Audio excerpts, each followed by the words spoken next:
Rasulullah SAW menganjurkan kalau kita lagi ribut sama istri kita, dan pasti terjadi keributan antara pasangan suami istri. Tidak mungkin ayam-ayam saja, pasti ada pertikaian. Dan kalau terjadi pertikaian, Rasulullah menyuruh kita untuk tidak menilai sang wanita tatkala sedang salah saja. Tapi kita harus memandang dengan adil, harus menilai secara total. Karena kalau kita sudah emosi, kita hanya menilai pasangan kita tatkala dia sedang bersalah, sehingga kita memberi hukuman tidak adil. Dalam segala hal, ini bukan hanya berkaitan antara suami istri, dalam segala hal. Kalau misalnya ada ustadz keliru, jangan kita nilai, jatuhkan dia hanya karena dia keliru tatkala ini. Lihat dia secara total bagaimana sebelumnya. Baru kita beri hukum. Adapun dia bersalah sekali, kemudian kita habisi dia, jatuhi dia, berarti kita nggak adil itu cara pandang seperti itu. Oleh karena Rasulullah SAW mengatakan, la yafruq mu'minun mu'minah, in kariha minha khuluqan radiya minhal akhar. Janganlah seorang suami yang beriman benci kepada istrinya yang mukminah. Kalau dia melihat perangai istrinya yang buruk, dia pasti ridho dengan perangai yang lain. Harus ingat-ingat, jangan dulu benci sama dia, ingat kebaikan-kebaikan yang telah lalu. Maka hati-hati, jangan sampai kita lupakan hal ini. Kalau istri kita bersalah, ingat kebaikan-kebaikannya. Bukankah dia yang telah mengandung anak-anak kita? Bukankah dia yang telah merawat anak-anak kita? Ya. Bukankah kalau kita sakit dia yang mijit, dia yang gelisah kalau kita sakit, dia yang rela menemani kita di rumah sakit misalnya. Banyak kebaikan istri kita. Kemudian dia juga yang masak kemasakan bagi kita.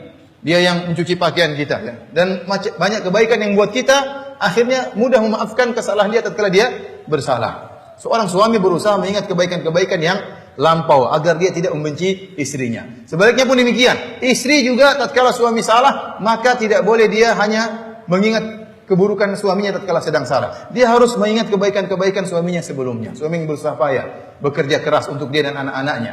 Ya. Suaminya yang telah menjaga dia, suami yang telah membela dia. Banyak kebaikan-kebaikan suami yang tidak boleh dia lupakan. Oleh karena saya tidak bosan untuk mengingatkan para istri, wahai para istri sekalian. Kalau suami melakukan kesalahan, maka jangan kalian hanya mengingat kesalahan suami tatkala itu. Dan ini sangat berbahaya. Dan Rasulullah SAW sudah menjelaskan bahwasanya melupakan kebaikan suami sebab di antara sebab utama memasukkan wanita ke dalam neraka jahanam. Rasulullah SAW mengatakan, ya ma'syaron nisa tasaddaqna, wahai para istri, wahai para wanita, bersedekahlah kalian. Fa inna kunna aktsara hatabi jahannam, karena kalian adalah penghuni neraka jahanam yang paling banyak. Seorang wanita berdiri, 5 ya Rasulullah. Kenapa? Kata Rasulullah SAW, li'anna kunna takfurnal ashir, karena kalian suka mengingkari kebaikan suami. Kemudian Rasulullah SAW menjelaskan, "Lau ahsanta ila ihdahunna ad-dahra, thumma ra'at minka syai'an, laqalat ma ra'aitu minka khairan qat." Seandainya engkau wahai seorang suami berbuat baik kepada istri setahun penuh, kemudian sang istri melihat satu keburukan darimu, maka sang istri berkata, "Aku tidak pernah melihat kebaikanmu sama sekali." Ini ucapan-ucapan seperti ini ala sighatil umum, lafal-lafal umum diucapkan oleh seorang wanita berbahaya. Sangat mudah menjerumuskan dia dalam neraka jahanam. Tatkala istrinya salah, suaminya salah, dia mengatakan, "Aku tidak pernah melihat kebaikanmu sama sekali. Kau memang tidak pernah cinta kepadaku sama sekali. Kau selalu membela orang tuamu." Ada kalimat selalu ini bahaya. Karena ini lafal-lafal dalam bentuk umum yang menjerumuskan sang wanita dalam neraka jahanam. "Ma ra'aitu minka khairan qat." Aku tidak melihat kebaikanmu sama sekali wahai suamiku. Ini berbahaya. Kau tidak pernah cinta kepadaku sama sekali. Kau tidak pernah cinta, anak kita sudah 5. Dari mana anak datang semuanya? Anak kita 7, anak 3 dari mana datang? Tidak, tanpa cinta datang anak mustahil. Ingat kalimat-kalimat seperti itu berbahaya.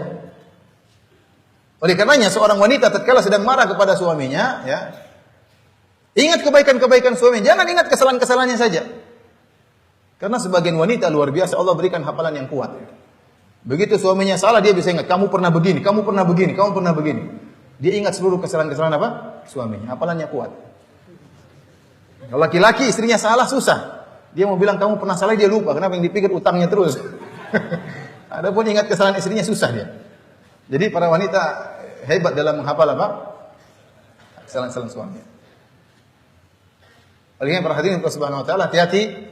Dua-duanya ini dituntut untuk mengingat kebaikan-kebaikan yang lalu agar tatkala terjadi pertikaian segera mudah memaafkan.